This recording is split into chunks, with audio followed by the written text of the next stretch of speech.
Okay, the next part is the thermal stress in a rigidly fixed rod. We are going to see the thermal stress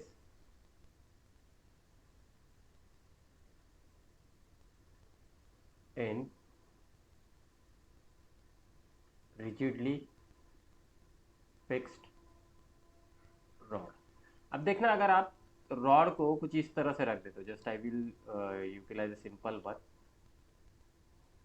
मैंने इस rod को free रखा है इस तरह से। ये मेरा रॉड है, सपोज करना उसकी लेंथ है एल, और मैं इसको हीट देने की कोशिश कर रहा हूँ। अगर इस तरह से रॉड फ्री है, उसके दोनों एंड फ्री है, तो वो एक्सपांड होगा या फिर कॉन्ट्रैक्ट होगा, लेकिन किसी तरह का स्ट्रेस या फिर स्ट्रेन वो प्रोड्यूस करेगा नहीं। अगर रॉड फ्री हो तो वो किसी तरह का स्ट्रेस या फिर स्ट्रेन नहीं प्रोड्यूस करेगा। ठीक है, एक चीज समझ लेना। लेकिन अब दूसरी चीज है यहाँ पे, अगर मैं इस रॉड को फिक्स कर देता हूँ, दोनों एंड को मैं फिक्स कर देता हूँ रॉड की। सपोज करना मैं रॉड को कुछ इस तरह से फिक्स कर रहा हूँ। यस, ठीक है, समझ में आ रहा है? बराबर ना? मैंने रॉड को क्या किया, फिक्स कर दिया है दोनों एंड की तरफ। अब मैं इसको हीट देने की कोशिश कर रहा हूँ। अगर मैं इसको हीट देने की कोशिश कर रहा हूँ तो हीट दे सकता हूँ या फिर हीट ले सकता हूँ, दो चीज़ें कर सकता हूँ। That means I can cool the rod और I can heat the rod. अगर मैं ये सारी चीज़ कर रहा हूँ तो रॉड कैन एक्सपांड और contract according to the change in temperature. In this case only मेरा जो रॉड है ना, रॉड कैन कॉन्ट्रैक्ट और एक्सपांड। अब ये कॉन्ट्रैक्शन या फिर एक्सपांशन किसके ऊपर डिपेंड करेगा? ये डिपेंड करेगा मेरा चेंज इन टेम्परेचर के ऊपर। अगर चेंज इन टेम्परेचर पॉजिटिव है तो मतलब हीट ज़्यादा हो रही है, तो शायद ये एक्सपांड हो जाए। अगर चेंज इन टेम्परेचर नेगेटिव है, मतलब हीट मेरी कम हो रही है, तो that is it is going to be contract. ठीक है, समझ रहे? अब देखना, मैं रॉड को हीट करने की कोशिश कर रहा हूँ। अगर रॉड को मैं हीट करूंगा तो ये रॉड करेगा क्या? अब मैं यहाँ पे लिख रहा हूँ rod is heated. Just I will draw the free hand diagram now. ठीक है, ये मेरा रॉड है। अभी एक्सपांड करने की कोशिश करेगा, बराबर ना? और ये दूसरा पोर्शन है अपना, जो मैं अब इनको सब सेपरेटली ले रहा हूँ। ठीक है, जैसे ही मैं इसको हीट करने की कोशिश करूंगा तो ये एक्सपांड करेगा रॉड, बराबर? ठीक है ना? ये जब फ्री रहेगा तो सिर्फ एक्सपांड करेगा, लेकिन कोई स्ट्रेस प्रोड्यूस नहीं करेगा। यहाँ पे क्या हो रहा है, अगर मैं रॉड को फिक्स कर रहा हूँ और उसे हीट करने की कोशिश कर रहा हूँ तो एक्सपांड होगा। एक्सपांड होते समय ये फोर्स अप्लाई करेगा यहाँ पे, जो भी इसका एंड जिसके साथ भी हमने फिक्स किया है ना उसके साथ, तो ये एंड भी उसके ऊपर एक रिएक्शन फोर्स देने लगेगा, बराबर? ठीक है, समझ में आ रहा है? समझ में आ रहा है क्या? Yes sir. तो ये जो स्ट्रेस आता है ना, अब देखना, मैंने अगर एक्सपांड किया तो, अगर मैंने कंप्रेस किया तो इससे उल्टा कंप्लीट सीन हो जाएगा। इससे ये उल्टा मतलब यहाँ पे क्या होगा, तो इस तरह से रॉड मेरा कॉन्ट्रैक्ट हो जाएगा और यहाँ पे फोर्सेस मेरे इस डायरेक्शन में लगेंगे, एक्शन रिएक्शन वाले, बराबर ना? ठीक है, तो ये जो होता है ना, ये जो स्ट्रेस डेवलप हो रहा है टेम्परेचर की वजह से, इस स्ट्रेस को कहा जाता है thermal stress. Stress develop due to the change in temperature is called as a thermal stress. Stress developed due to temperature, change in temperature, due to change in temperature is called as a thermal stress। ठीक है, तो इसे कहा जाएगा thermal stress. Okay, due to this thermal stress the rod is going to exert a large force on the support. ये support के ऊपर बहुत ज़्यादा फोर्स एक्सर्ट करने की कोशिश करेगा और हम इसी को कैलकुलेट करने की कोशिश करें। ओके, तो देखना, तो स्ट्रेस कैलकुलेट करना है, याद करना इलास्टिसिटी वाला पार्ट। तो सबसे पहले हम स्ट्रेन कैलकुलेट करेंगे। तो first part is going to be the thermal strain. Thermal strain क्या रहेगा? स्ट्रेन मतलब original length, sorry final length minus original length, याद है? स्ट्रेन क्या होता है? चेंज इन लेंथ होता है ना, लीनियर डायमेंशन जो चेंज हो रहा है उसकी वजह से मुझे स्ट्रेन मिलेगा। Final final length divided by original length. Sorry minus original length divided by original length. ठीक है, समझ में आ रहा है? Yes sir. तो ये क्या होगा, डेल्टा एल बाय एल। ठीक, अगर मैं यहाँ पे रॉड का लेंथ कंसीडर कर लूँ कैपिटल एल, लेकिन हमने एक रिलेशन ऑब्टेन की है, that is linear expansion. Just going back to the linear expansion, कहाँ पे सीखा था हमने लीनियर वाला? सबसे पहला वही सीखा था ना, तो टेम्परेचर का लग रहा है, हाँ यहाँ पे तो हमने कैलकुलेट किया था, देख रहे हो, delta L is equal to alpha into L not into delta T. याद है? समझ में आ रहा है? Yes L sir. नॉट क्या है अपना ओरिजिनल लेंथ है, डेल्टा एल क्या है अपना चेंज इन लेंथ है। तो डेल्टा एल बाय एल को मैं यहाँ से क्या लिख सकता हूँ, I can write down or I can replace that part here. So this delta L by L can be written as alpha into delta T. समझ में आ रहा है? Yes sir. Now अब बताना यंग्स मॉडुलस होता क्या है, स्ट्रेस डिवाइडेड बाय स्ट्रेन। ठीक है ना? तो मैं यहाँ से स्ट्रेस कैलकुलेट कर सकता हूँ, stress is equal to Young's modulus into strain. तो ये वैल्यू कितनी बनेगी, y into alpha into delta T. Correct? Correct. अब ये स्ट्रेस होता क्या है, force by area. This stress is nothing but the force by area, therefore I can write down force by area is equal to y into alpha into delta t. From this equation I can get the value of force which is equal to Young's modulus into area alpha, that is coefficient of linear expansion and change in temperature आ गए। समझ में आया? ये simple derivation है। Yes sir. That is thermal stresses में become very large. अगर मेरे thermal stress बहुत ज़्यादा हो रहे हैं ना, तो हम यहाँ पे बोल सकते हैं इलास्टिक लिमिट, याद है आप लोगों को? ठीक है, तो अगर ये थर्मल स्ट्रेसेस उस इलास्टिक लिमिट से ज़्यादा हो सकते हैं और यहाँ पे मेरा रॉड भी ब्रेक हो सकता है। तो जब हम कोई भी डिज़ाइन करते हैं ना, स्टील स्ट्रक्चर रहेगा या फिर कोई भी चीज़ होगी, तो इन सारी चीज़ को दिमाग में रख के उसका डिज़ाइन किया जाता है। करंटली आप देख रहे हो कि टेम्परेचर नियर अबाउट 40-42 चल रहा है, बराबर ना? अगर इतना टेम्परेचर है, जो भी अपना मेट्रो लाइन बन रहा है वहाँ पे स्टील स्ट्रक्चर बहुत ज़्यादा यूज़ किया जा रहा है, तो एक्सपांड भी हो रहा होगा ना कहीं पे। समझ में आ रहा है? Yes sir. तो यस सर। ये चीज ध्यान में रख के उसको डिजाइन भी किया जाता है, प्रिकॉशन भी लिए जाते हैं अलग अलग तरीके से। ठीक है, अब देखना ये चीज तो यहाँ पे हो गई। अब थोड़ा सा हम बल्क मॉडुलस की तरफ चलते हैं। बल्क मॉडुलस पता है?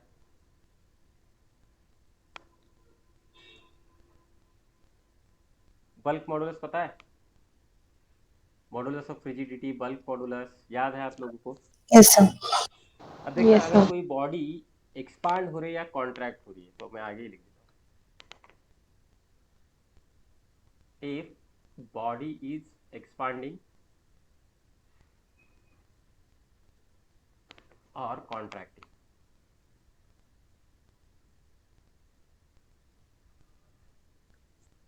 in that case can we utilize b which is equal to delta P divided by delta V by V. याद है बल्क मॉड्यूलस हम इस तरह से लेते थे, यस सर। बराबर ना? तो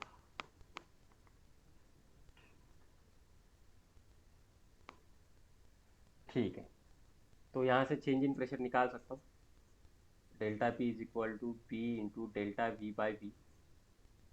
ठीक, नाउ सपोज करना कि टेम्परेचर बॉडी का इंक्रीज हो रहा है with an amount of delta T, या फिर चेंज इन टेम्परेचर मेरे पास डेल्टा टी है। तो हमने तीन चीज़ें सीखी थी, अल्फा बीटा गैमा। तो वॉल्यूम के साथ गैमा रिलेट करते हैं हम, तो गैमा किस तरह से मिलेगा मुझे? तो गैमा के लिए देखना है, जैसे हमने यहाँ पे लिया था delta L by L is equal to alpha into delta T, similarly मैं यहाँ पे लिख सकता हूँ for this gamma delta V by V is equal to gamma into delta T. ठीक है, गैमा इंटू डेल्टा टी, तो मुझे गैमा की वैल्यू मिल जाएगी delta V by V into delta T, कुछ इस तरह से। ओके, तो अगर मुझे गैमा कैलकुलेट करना है तो मैं यहाँ से कैलकुलेट कर सकता हूँ, but I am interested in this delta V by V. तो डेल्टा वी बाई वी को मैं किसके साथ रिप्लेस कर सकता हूँ? Delta P is equal to B into gamma into delta T. समझ में आ रहा है? तो मुझे यहाँ पे प्रेशर भी मिल रहा है, तो इस इक्वेशन से मैं प्रेशर भी निकाल सकता हूँ। प्रेशर क्या होता है? फोर्स बाय एरिया, बराबर ना? चेंज इन Yes, प्रेशर आ रहा sir. है तो ये क्या होगा? Force by area. अब Yes, sir. देखना, solid is expanding due to the rise in a temperature again which can exert the pressure which is equal to b into gamma into delta t, and this pressure will be in all direction. ये pressure कहाँ पे होगा? In all directions. ठीक है, लिख लिया इसे? पिछला वाला भी लिख लिया क्या? Yes, sir. ये लिख लेना, बड़ा कर दिया इसे। आगे वाला भी लिख लेना। ठीक है, एक सिंपल पार्ट था, इसे कवर करना था, just we have cover that one.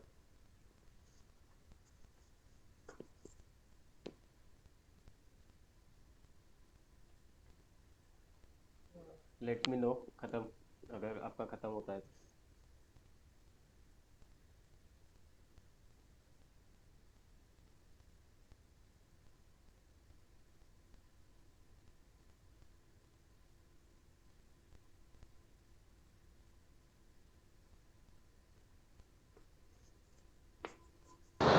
Done, sir.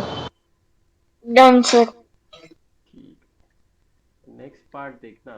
The next part is anomalous expansion of water.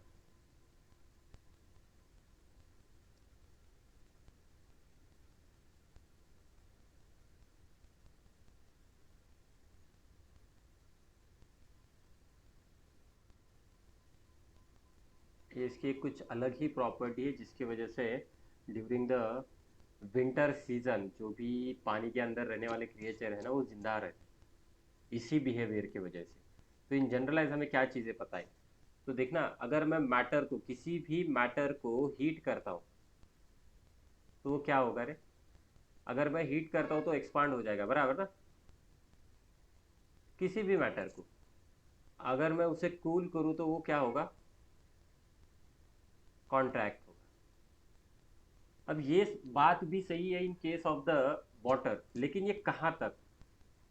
अगर मैं उसको कूल कर रहा हूँ तो water will contract up to 4 degree centigrade. Water will contract up to 4 degree centigrade. ये 4 degree centigrade तक ही contract होगा। उसके बाद क्या होता है? अगर मैं उससे कम या फिर मैं उसको और कूल करने की कोशिश करता हूँ तो after that water starts expanding.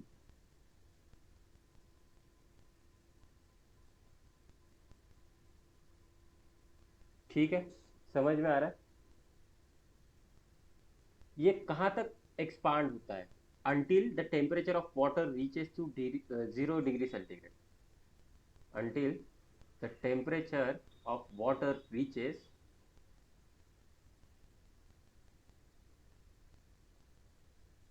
0 degree centigrade. समझ में आ रहा है? और ये जो बिहेवियर है ना वाटर का, जो मतलब कॉन्ट्रैक्ट होने के, सॉरी, वो कॉन्ट्रैक्ट होना चाहिए था लेकिन वो कॉन्ट्रैक्ट नहीं हो रहा इस रेंज में, that is from 4 degree centigrade to 0 degree centigrade. ये क्या हो रहा है?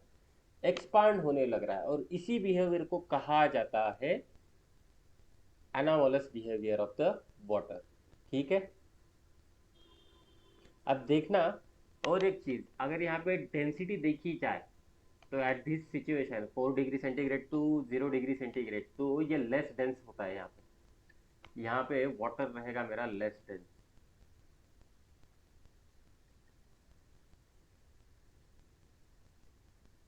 समझ रहे हो ना? बर्फ अपना कम डेंस होता है ना compare to the water, that's why that ice can float on the water. हमें पता है ना? Yes, sir. ठीक है, समझ में आ रहा है? तो यही रीजन है जो विंटर सीजन में लेक के ऊपर बर्फ का चादर बनता है ना, उसके नीचे गर्म पानी रहता है। हम वो भी देखेंगे अभी। अब मुझे बताना, अ, अब वाटर के पास लीनियर एक्सपांशन या फिर एरियल एक्सपांशन रहेगा क्या? हमारे पास तीन एक्सपांशन होते हैं, linear expansion, areal expansion and volume expansion. तो वाटर के पास क्या रहेगा? सिर्फ वॉल्यूम एक्सपेंशन। Volume expansion. मतलब कोएफिशिएंट कौन सा होगा? अल्फा बीटा गामा में से गामा होगा, बराबर ना? ठीक है ना? वॉल्यूम के ओके। साथ कौन सा रिलेटेड है? सिर्फ गामा ही रिलेटेड है ना? तो देखना ये जो रेंज है ना, 0 degree centigrade to 4 degree centigrade, water contracts on heating. ठीक है, ये कॉन्ट्रैक्ट हो रहा है हीटिंग की वजह से, and expands on cooling, and expands on cooling. अब मुझे बताना यहाँ पे इसका गामा पॉजिटिव रहेगा या निगेटिव रहेगा? क्या होगा? गामा पॉजिटिव रहेगा या निगेटिव रहेगा? तो ये उल्टा हो रहा है ना पूरा। तो गामा क्या रहेगा अपना? गामा मेरा निगेटिव होगा यहाँ पे। एक चीज हमेशा याद रखना, gamma is negative.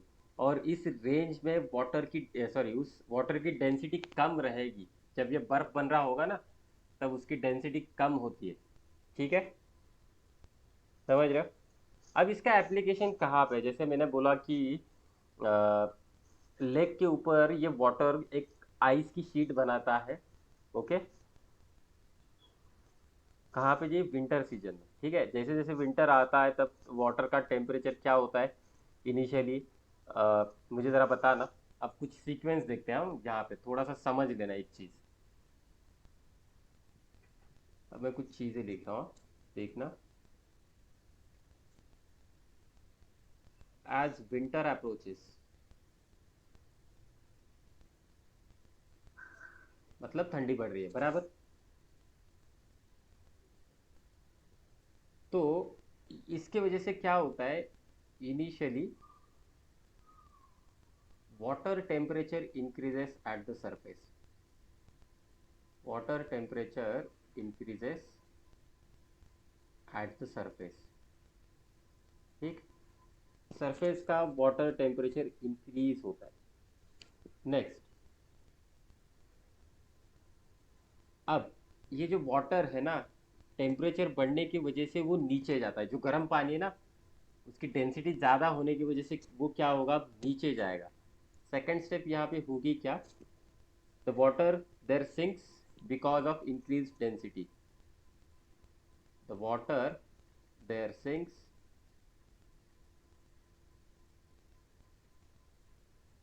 Because of increased density. ठीक है,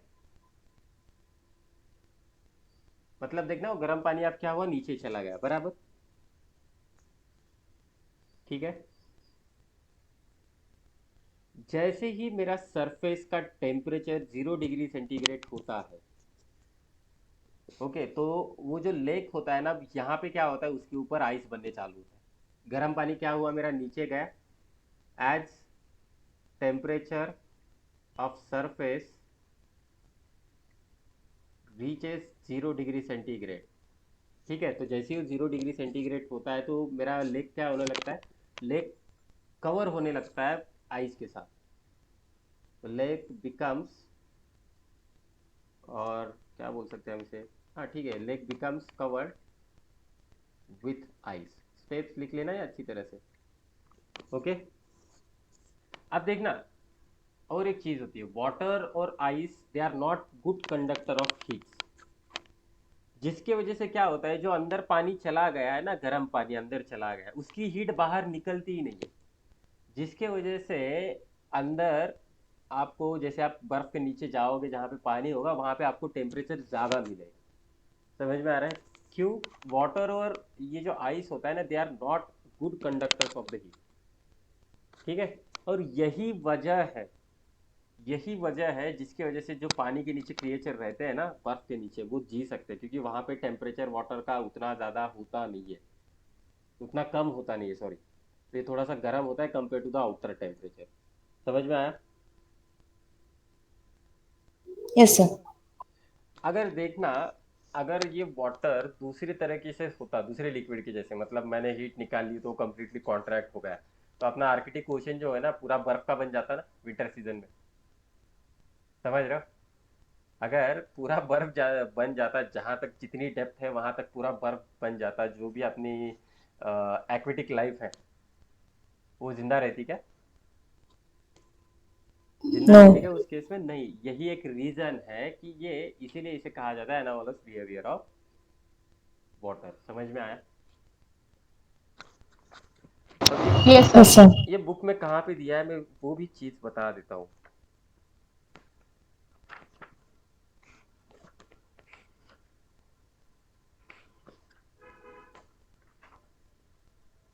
on page number 282 in new book.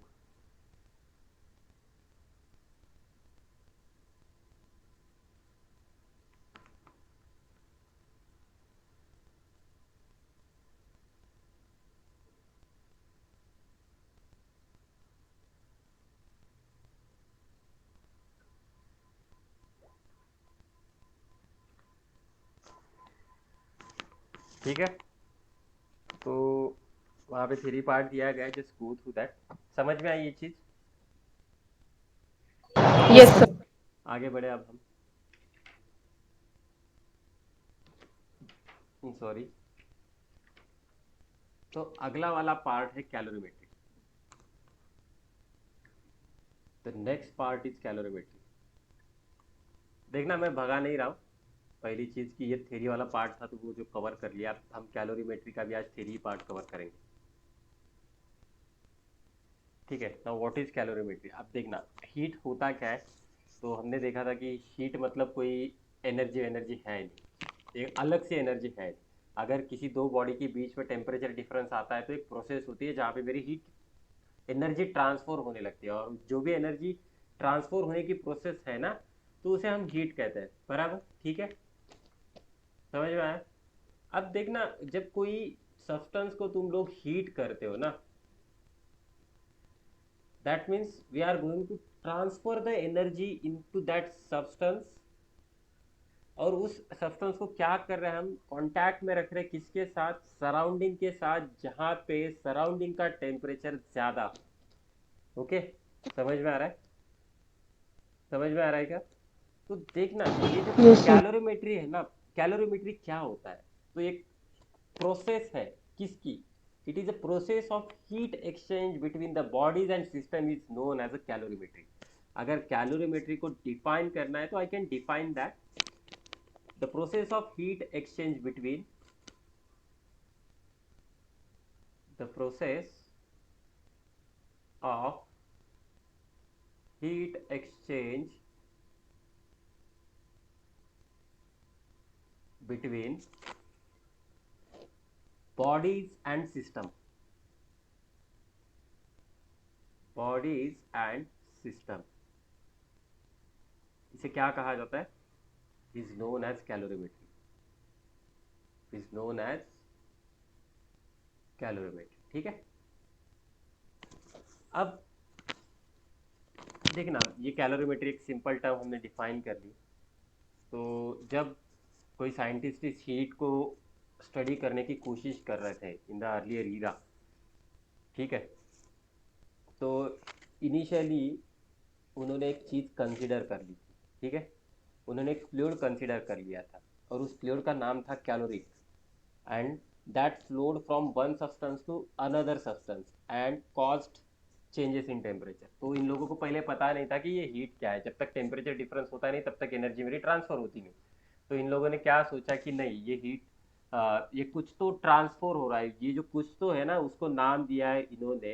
ये हाइपोथेटिकल था, उनको भी पता नहीं था, तो एक हाइपोथेटिकल नाम दिया, और वो नाम था कैलोरिक सब्सटेंस। ठीक है, एक सब्सटेंस है जिसका नाम उन्होंने क्या दिया?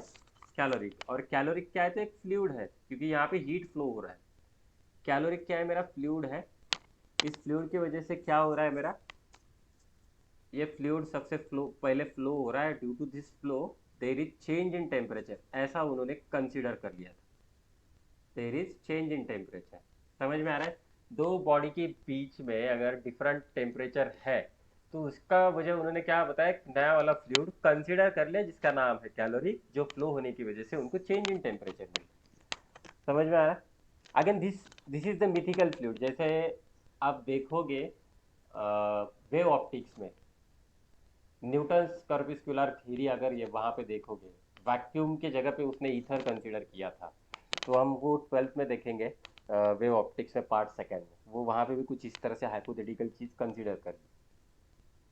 ठीक है, तो इसी मिथिकल या फिर हाइपोथेटिकल फ्लूइड का यूज करके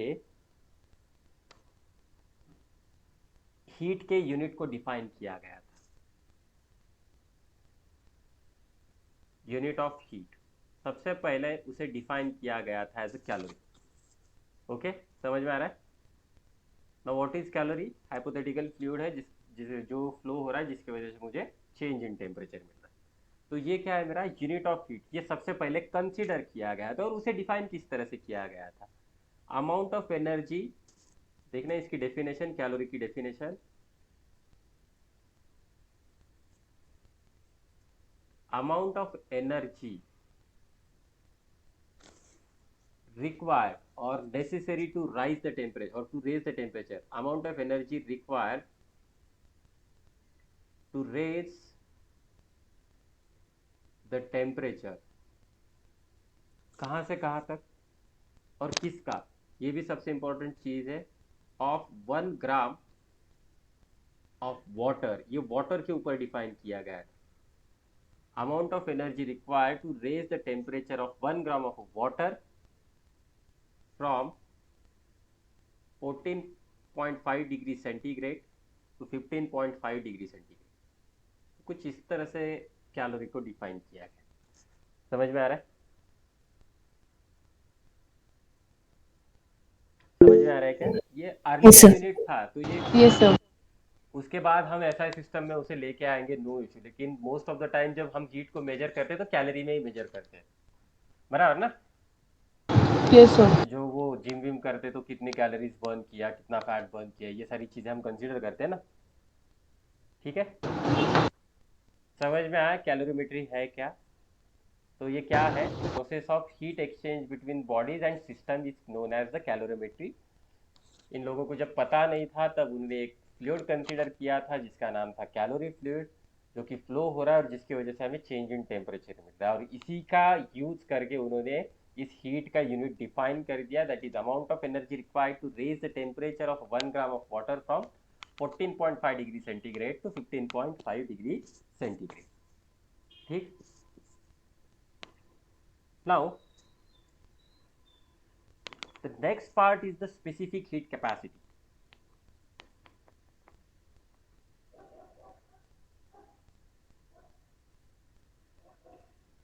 Specific heat capacity, ठीक है। देखना, जैसे मैं किसी सब्सटेंस को हीट देता हूँ तो क्या होता है वहां पे? तो उसके मॉलिक्यूल की एनर्जी इंक्रीज होती है, बराबर ना? समझ में आ रहा है? अगर मैं किसी सब्सटेंस Yes, को sir. हीट देता हूँ तो उसके मॉलिक्यूल की एनर्जी इंक्रीज होती है, जिसकी वजह से उनका वाइब्रेशन बढ़ेगा, कोलूजन बढ़ेगा। कोलूजन बढ़ने की वजह से उनका क्या होना चाहिए वहां पे? टेम्परेचर राइज होना चाहिए, बराबर? ठीक है, अब ये जो टेम्परेचर राइज है ना, this temperature rise is proportional to the heat supply. And again this temperature rise also depends on the mass and the material of the substance. मतलब अगर आप सॉलिड को हीट कर रहे हो और लिक्विड को हीट कर रहे हो, वाटर को, तो कौन सा जल्दी गर्म होने वाला है? सॉलिड। अगर मैंने बोला किसी सॉलिड को हीट करो, सॉलिड मतलब you can consider the stone, stone गर्म होता है, लेकिन स्टोन गर्म होने के लिए टाइम लगता है ना। Yes, sir. Yes, sir. पानी अपना बहुत जल्दी गर्म हो जाएगा, बॉईल होने लगेगा, डिपेंड करता है आपने कितना पानी रखा है, किस तरह से रखा है। ओके, तो ये जो चेंज इन टेम्परेचर है, तो मैं यहाँ पे लिख देता हूँ कुछ चीज़ है। तो हम सबसे पहले क्या करने वाले, we are going to give the heat. किसको? किसी भी सब्सटेंस को। जैसे ही किसी भी सब्सटेंस को मैं हीट देता हूँ तो वो क्या होता है? तो किसकी एनर्जी बढ़ती है? मॉलिक्यूल्स की, बराबर ना? एनर्जी ऑफ मॉलिक्यूल्स क्या होता है? इंक्रीज होता है। और इसी के वजह से मुझे क्या मिलता है? Change in temperature. Change in temperature बोल रहे हैं तो कभी कभी उसे डेल्टा टी लिया जाता है या फिर डेल्टा थीटा लिया जाता है। नो इशू, दोनों भी चल जाएगा। अब ये जो चेंज इन टेम्परेचर है ना, अब ये चेंज इन टेम्परेचर किसके किसके ऊपर डिपेंड हो रहा है? Again these are the practical observation. Change in temperature मेरा डिपेंड करता है मैं कितना हीट दे रहा हूँ, बराबर ना? सही बोल रहा हूँ? Yes, sir. Yes, sir. Second चीज, ये मास के ऊपर भी डिपेंड कर रहा है, मास ऑफ सब्सटेंस जिसको हम हीट देने वाले हैं। और तीसरी चीज होती है कि ये किस मटेरियल से बना है, ये भी मैटर करेगा, मटेरियल ऑफ सब्सटेंस। तो अब ये दो तीन चीज का यूज करके हम कुछ चीजें लिखने वाले। तो देखना, ये लिख लिया क्या? Can I go to the next slide? Wait a minute, sir. लिख लो इसे।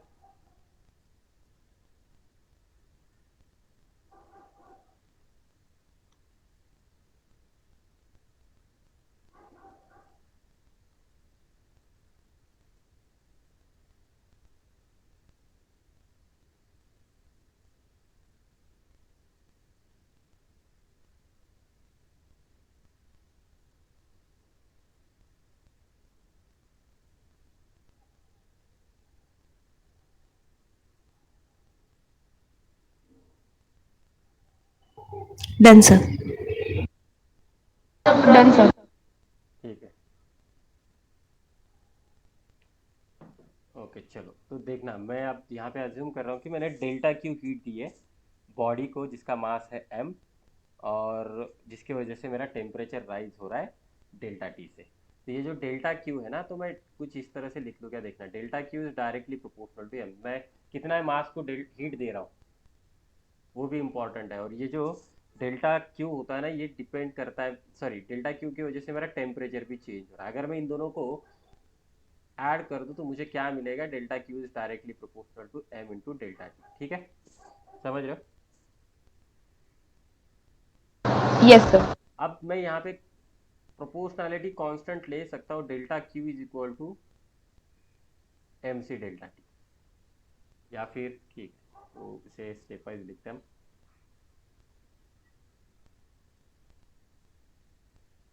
Delta Q is equal to C M delta T.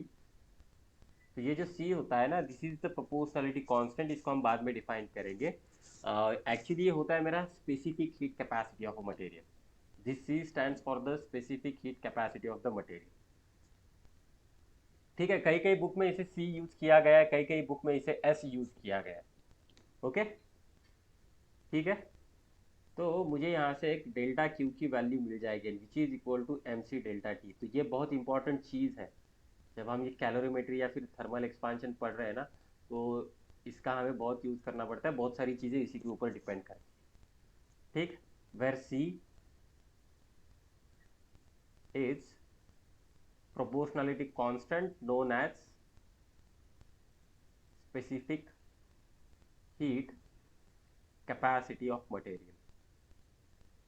Capacity of material मतलब ये सी की वैल्यू मटेरियल, जैसा मटेरियल वैरी हुआ उस हिसाब से वो वैरी होगा, बराबर ना? ठीक है।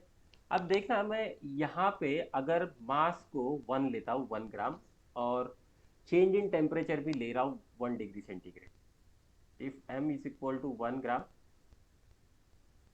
And change in temperature is equal to 1 degree centigrade. ठीक है, अगर इस तरह से, तो इक्वेशन किस तरह से बनेगा? तो can I write C is equal to delta Q? अगर m 1 है, डेल्टा T 1 है।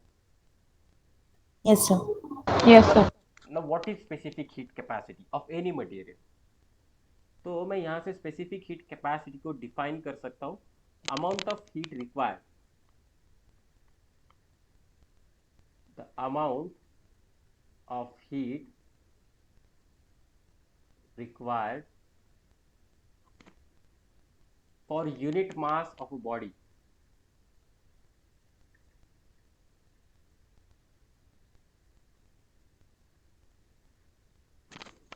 to raise its temperature to raise its temperature by 1 degree centigrade is called specific heat capacity. Specific heat capacity. Okay, ठीक है, समझ में आ रहा है? Yes, sir. अब देखना, अगर C की वैल्यू बहुत ज़्यादा होती है, इसका मतलब क्या होगा? उसको हीट करने के लिए मुझे बहुत ज़्यादा एनर्जी लगेगी ना, अगर उसका मुझे टेम्परेचर चेंज करना है। समझ में आ रहा है? अब आप लोगों को इसका यूनिट, आप you can obtain the unit. इसका यूनिट क्या बनेगा रे, स्पेसिफिक हीट कैपेसिटी का? तो स्पेसिफिक हीट कैपेसिटी को मैं लिख सकता हूँ C is equal to delta Q divided by M into delta T. तो सबसे पहले एसआई सिस्टम में चले जाओ। हीट को किस में मेजर करते हैं हम? जूल्स में, बराबर ना? Yes, sir. मास को किस में मेजर करते हैं? केजी। और चेंज इन टेम्परेचर क्या रहेगा? Degree centigrade. समझ में आ रहा है? जूल्स पर केजी पर डिग्री सेंटीग्रेड, इसे क्या कहा जाता है?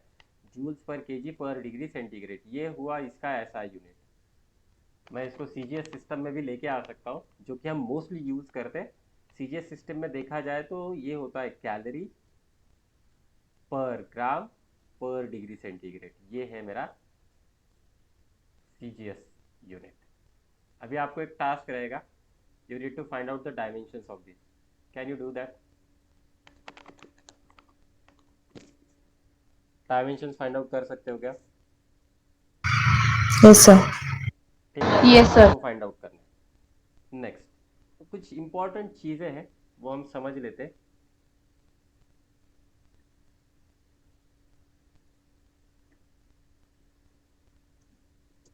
ये लिख लिया पूरा? Yes, sir. ठीक है, देखना। अब फिर से मैं इक्वेशन को यूज कर रहा हूँ, delta Q is equal to M C delta T. ठीक, तो मैं यहाँ से सी की वैल्यू निकाल सकता हूँ फिर से। C is equal to delta Q divided by M into delta T. अब देखना, अगर मेरा सब्सटेंस चेंज ऑफ स्टेट होता है और it under goes the change in state. अब चेंज इन स्टेट क्या होगा?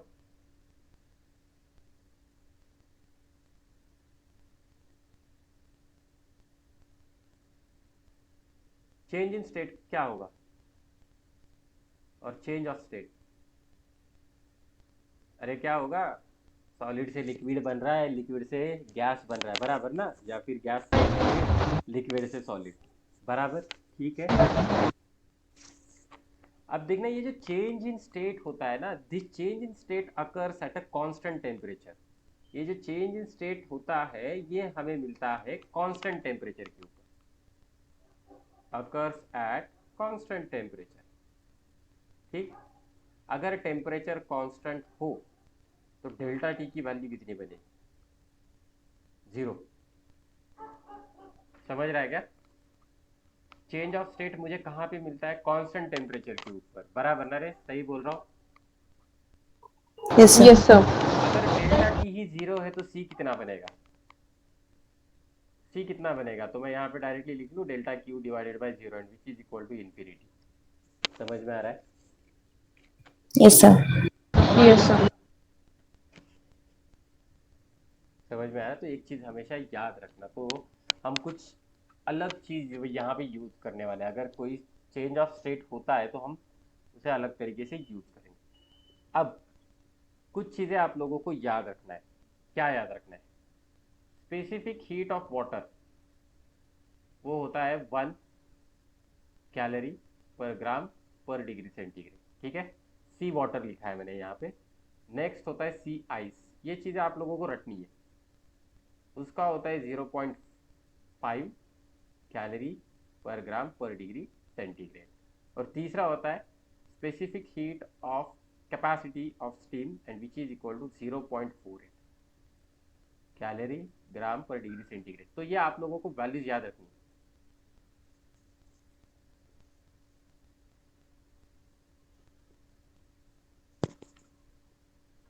समझ में आ रहा है? Yes, sir. Yes, sir. अब एक सिंपल वाला क्वेश्चन लेता हूँ, टाइम पास वाला। देखना, एक सब्सटेंस है, I am going to raise the temperature by 10 degree centigrade.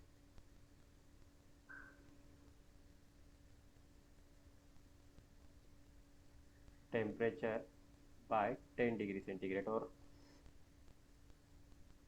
हाँ राइजेस बाय करना, raises the temperature by 10 degree centigrade when it absorbs 1.23 kilo joules of heat.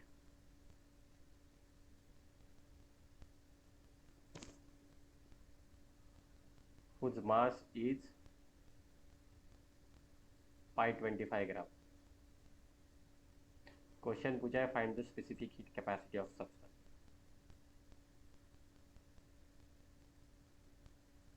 Specific heat capacity, ठीक है। चलो find out करना, simple वाला है। Answer मुझे ऐसा सिस्टम में चाहिए।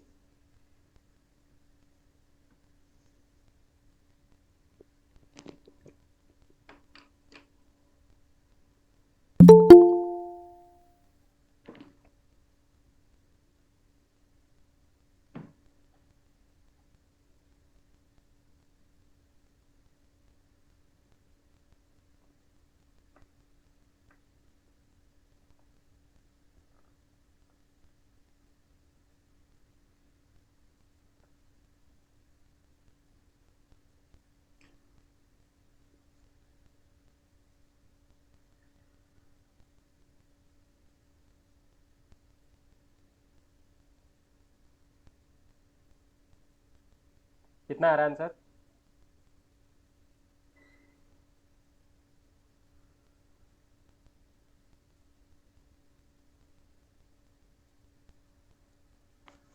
अरे क्या यूज करना है?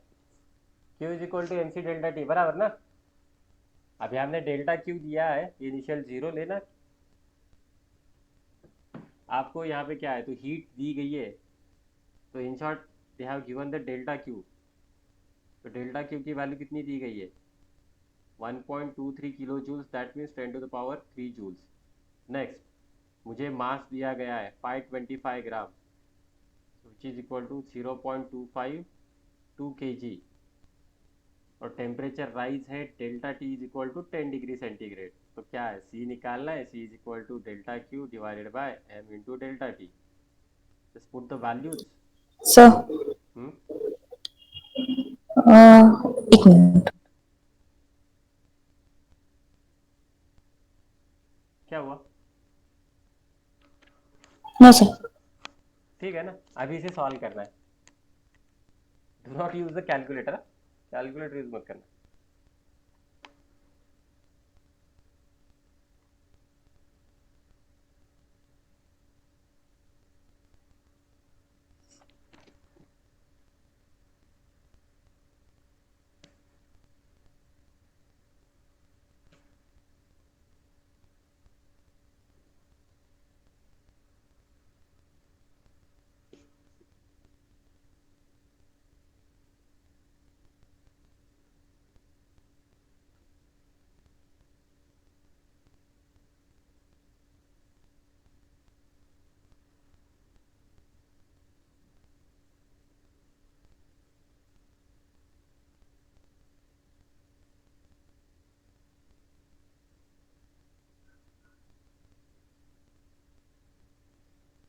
देखना, कैलकुलेट करना, आंसर आप लोगों को 234 जूल्स पर केजी पर डिग्री सेंटीग्रेड मिलेगा।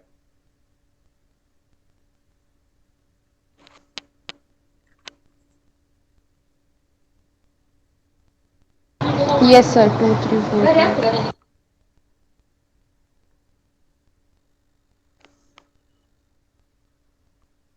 ठीक है,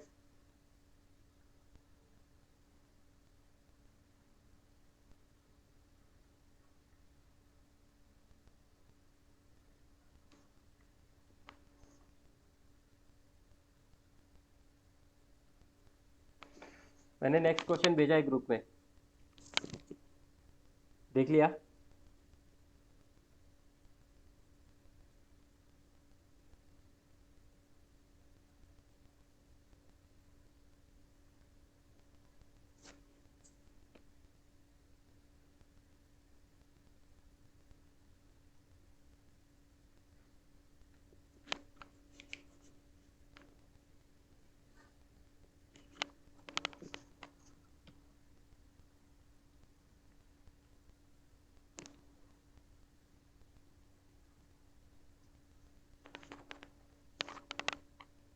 अरे हो गया क्या?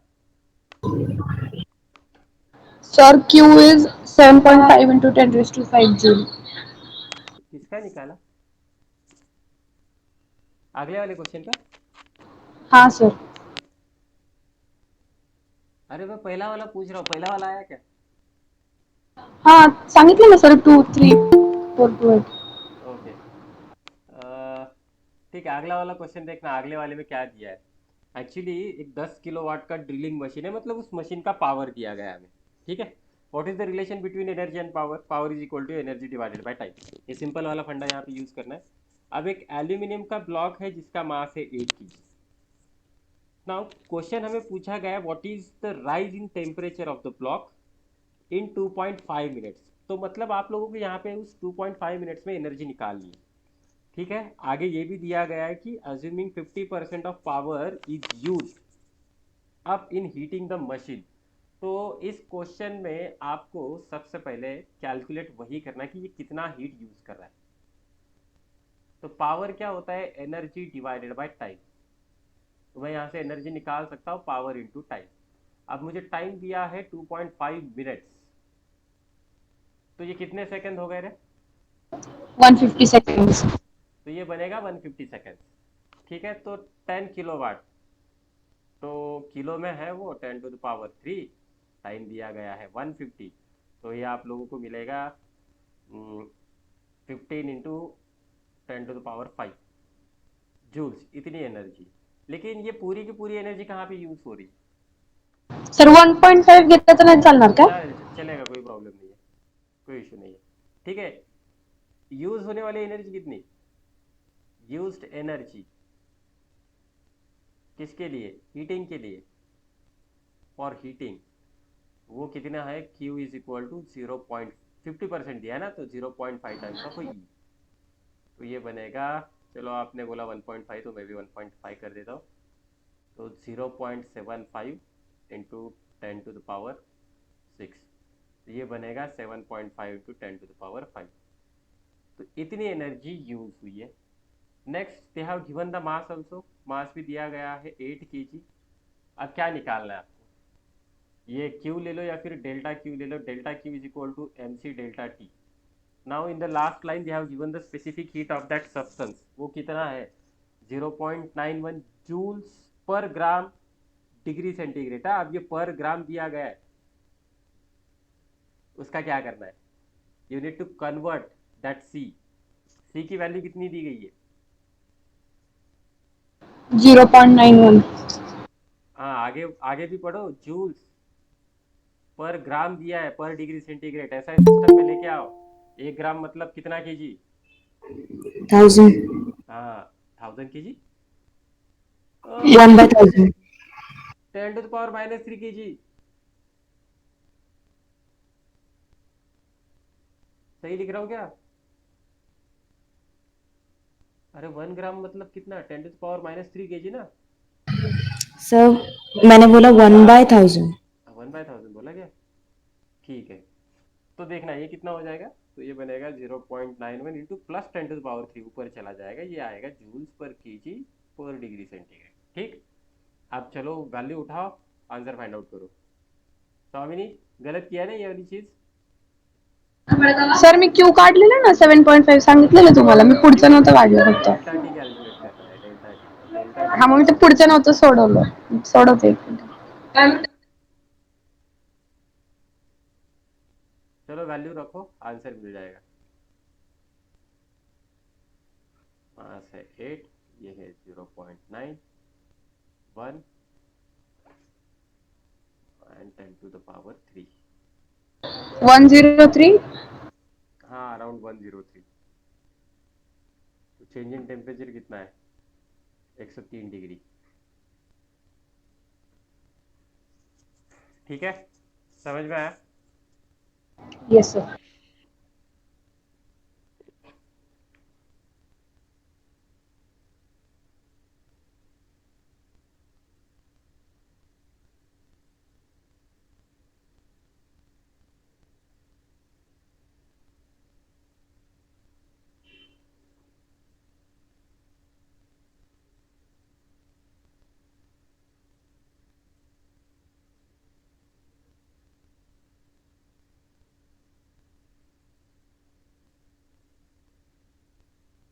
लिख लो, खत्म होने के बाद बताना।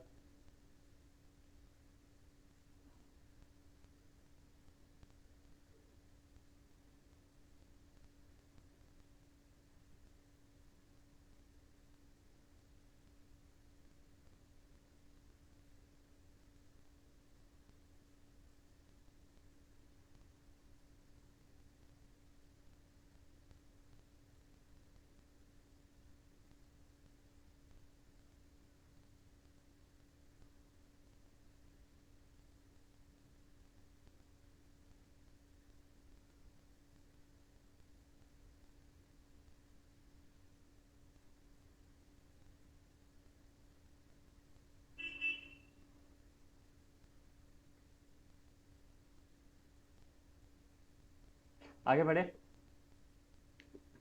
Yes, Yes, sir. sir. Just hold on, I will add the pages now.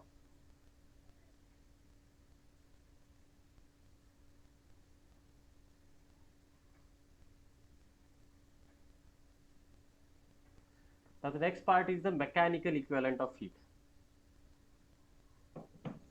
You can put the heading.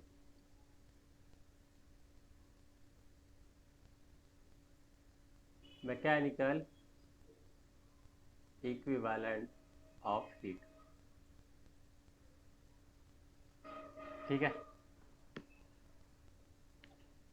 अब मैकेनिकल इक्विवेलेंट ऑफ हीट क्या पता, तो देखना ये क्या चीज़ था। तो सबसे पहले इन लोगों को पता ही नहीं था कि ये एनर्जी का फॉर्म। ठीक है, तो इन लोगों ने क्या कंसिडर कर लिया कि ये कुछ तो अलग चीज़ है जो यूज़ की जाती है टेम्परेचर बढ़ाने के लिए, बॉडी का टेम्परेचर बढ़ाने के लिए, या फिर बॉडी को एक स्टेट से दूसरे स्टेट में चेंज करने के लिए, जिसे हम कहेंगे चेंज इन इट्स फेज। ठीक। तो उन्होंने क्या कर दिया, कैलोरी को डिफाइन कर दिया एज यूनिट ऑफ हीट। तो उसके बाद देखना बहुत सारे ऐसे एक्सपेरिमेंट किए गए जहाँ पे उनको समझ में आया कि जैसे ही वो मैकेनिकल वर्क करने की कोशिश करते हैं वहाँ पे उनकी हीट बढ़ने लगी या फिर टेम्परेचर बढ़ने लगा है। तो इसकी वजह से उनको एक चीज़ समझ में आई, there has to be some relation between the mechanical energy and the heat energy. Okay, समझ रहे हो। बहुत सारे एक्सपेरिमेंट करने के बाद उन लोगों को समझ में आया जो भी मैकेनिकल वर्क हो रहा है वहां पे उसके वजह से हीट बढ़ रहा है या फिर हीट घट रहा है, that means the heat energy is being converted into the mechanical work, और मैकेनिकल वर्क को वो हीट एनर्जी में कन्वर्ट कर सकते थे।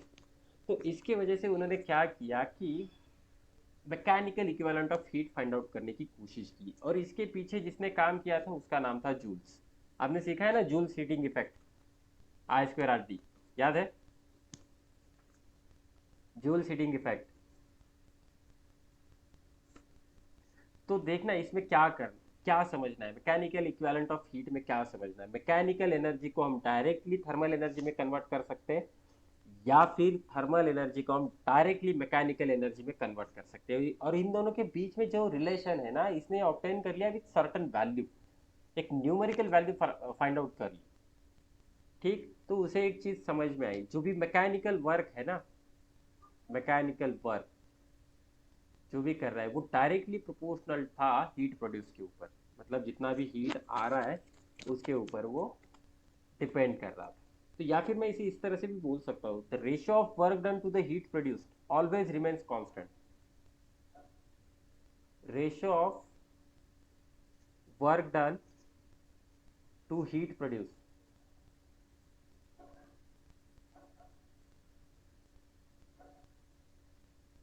तो ये क्या होगा, हमेशा कांस्टेंट होगा। तो ये चीज जूल्स ने ही बता दी,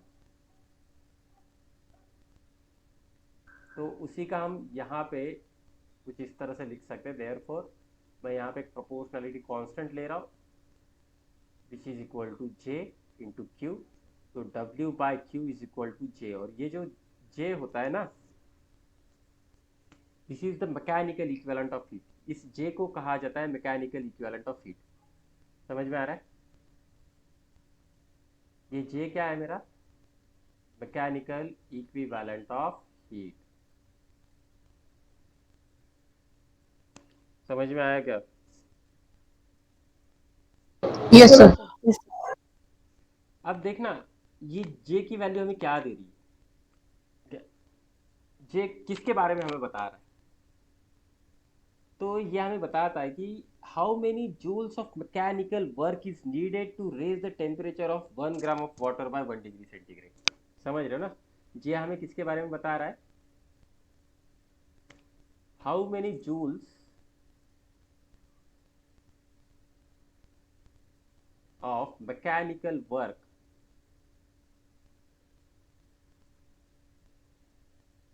is needed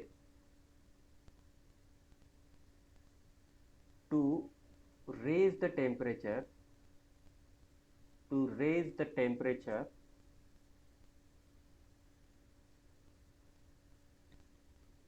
of 1 gram of water by 1 degree centigrade. समझ में आया? जे किसके बारे में बता रहा है हमें, कितना मुझे मैकेनिकल वर्क लगेगा जूल्स में, 1 ग्राम वाटर को उसका टेम्परेचर बढ़ाना है 1 डिग्री सेंटीग्रेड से। ठीक है, समझ में आया? समझ में आया? Yes, sir. तो अब जे क्या होगा यहाँ पे? What do you think about J? Is it a constant और अ फिजिकल क्वांटिटी? क्या है जे? क्या है? कोई कांस्टेंट है, कोई फिजिकल क्वांटिटी? क्या है जे? तो देखना, J is neither physical quantity nor constant. Neither physical quantity nor constant. J क्या है? तो ये एक सिर्फ कन्वर्जन फैक्टर है, ओनली कन्वर्जन फैक्टर। जे क्या है मेरा? कन्वर्जन फैक्टर है। लेकिन किस चीज का कन्वर्जन फैक्टर है? तो मुझे एनर्जी को जूल जूल वाली एनर्जी को कैलोरी वाली हीट में कन्वर्ट करना है। समझ में आ रहा है? समझ में आ रहा है क्या? अरे समझ में आ रहा है क्या? Yes, sir. और इस जे की वैल्यू यस जो सर। होती है ना, इस जे की वैल्यू अगर देखा जाए तो वो होता है 4.182 समथिंग। अगर मैं इसे राउंड अप कर लूँ तो जे मुझे मिलता है 4.2 जूल्स पर कैलोरी। ठीक है, जे की वैल्यू दी जाती है 4.2 जूल्स पर कैलोरी। या फिर मैं इसे पूरा का पूरा एसआई सिस्टम में कन्वर्ट कर सकता हूँ। वैल्यू याद रखना, 4.2 इंटू 10⁻7 अर्ब्स पर कैलोरी। या फिर मैं इसे किलो कैलोरी में कन्वर्ट कर सकता हूँ। किलो कैलोरी में देखना, 4.2 इंटू 10⁻3 जूल्स पर किलो कैलोरी। अब इसमें जो है ना, ये वाला बहुत ज़्यादा यूज़ किया जाता है, किलो कैलोरी वाला। समझ में आ रहा है?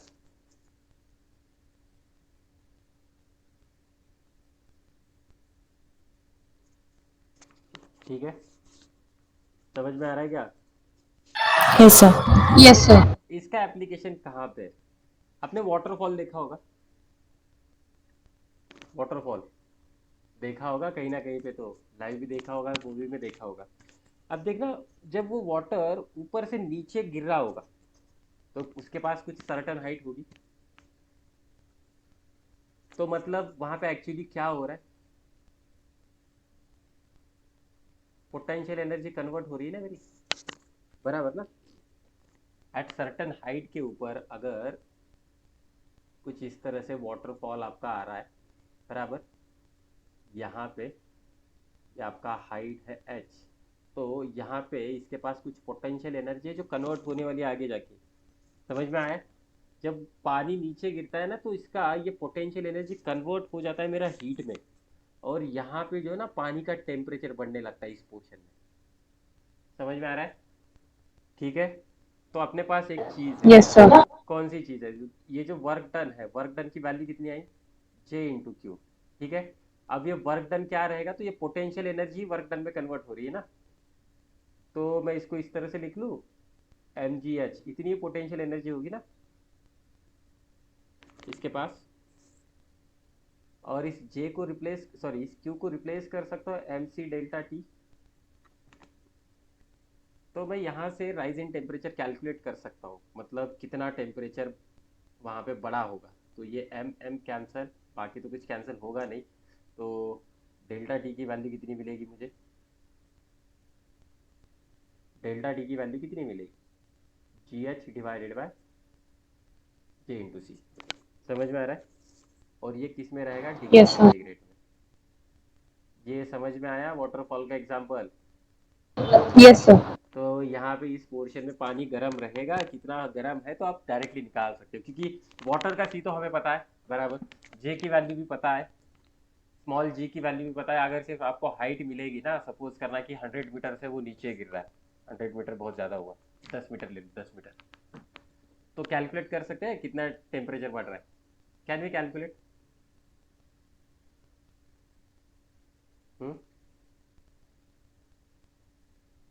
क्या हम कैलकुलेट कर सकते हैं? Yes. तो Yes. ये आपका टास्क है, just calculate for 10 metre. 10 metre के लिए किस तरह से टेम्परेचर बढ़ेगा। ओके, ठीक है। और एक चीज़ है, और एक एग्जाम्पल है इसी का। हम जब बुलेट फायर करते हैं ना, हमने सीखा था मजल वेलोसिटी, ये वो ये सारी चीज़, कहीं पे जाके बुलेट मेरी टकराने वाली है बराबर। जब बुलेट किसी भी ऑब्जेक्ट के ऊपर टकराती है ना, तो उसकी काइनेटिक एनर्जी जो है वो मेरी कन्वर्ट हो जाती है हीट में, बराबर ना। जहाँ पे हम एम कर रहे हैं वो वाला पर्टिकुलर पोर्शन गर्म हो जाता है, बराबर। समझ रहे हो? तो can we Yes, Yes, sir. sir. Calculate the rise in temperature of the target? Calculate कर सकते हैं क्या? Rise in temperature of target when bullet hits it, when bullet, ये यही वाला हिट है ना? हाँ ठीक है, हिट्स इट। तो यहाँ पे क्या चेंज हो रहा है? काइनेटिक एनर्जी किस में कन्वर्ट होने वाली है? मेरी हीट एनर्जी। तो सिंपल वाली चीज़ है, W is equal to J into Q. W क्या रहेगा? तो ये काइनेटिक एनर्जी रहेगी। तो काइनेटिक एनर्जी कितनी? 1/2 mv स्क्वायर। फिर से मैं यहाँ इसे लिख सकता हूँ mc डेल्टा टी। तो एम एम कैंसिल, मुझे डेल्टा टी चाहिए।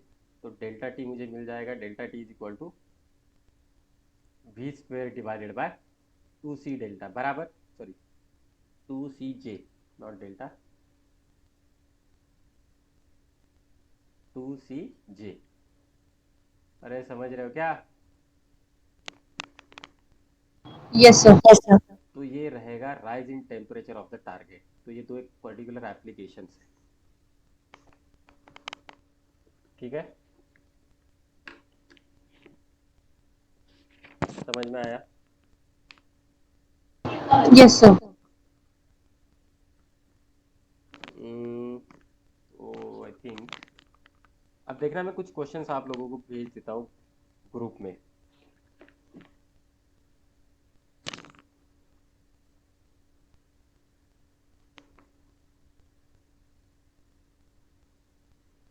जे की वैल्यू जूल्स पर कैलोरी में है, ठीक है, चलो वो लिख के दिया है। मैं प्रैक्टिस के लिए कुछ क्वेश्चंस भेज रहा हूँ, सिंपल क्वेश्चंस है। अगर नहीं आते तो बता देना, हम उसे डिस्कस भी कर लेते हैं। यही वाली चीज़ है, कौन सी एनर्जी हीट में कन्वर्ट होने वाली वो ज़रा देख लेना। 4 क्वेश्चन दे रहा हूँ, ज़्यादा नहीं, छोटे छोटे क्वेश्चंस है। फॉर्मूला वही रहेगा, mc डेल्टा टी, इसके हिसाब से ही।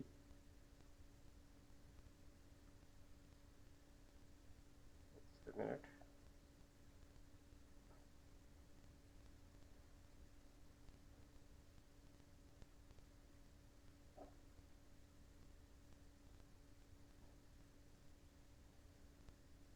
किसी को कुछ डाउट है आज के सेशन में? No, sir. समझ में आया है अच्छी तरह से? Yes, sir. Yes, sir. Yes, sir. लग रहा है मैं भगा रहा हूँ, ऐसा कुछ लग रहा No, sir. है? एक minute, just hold on. I will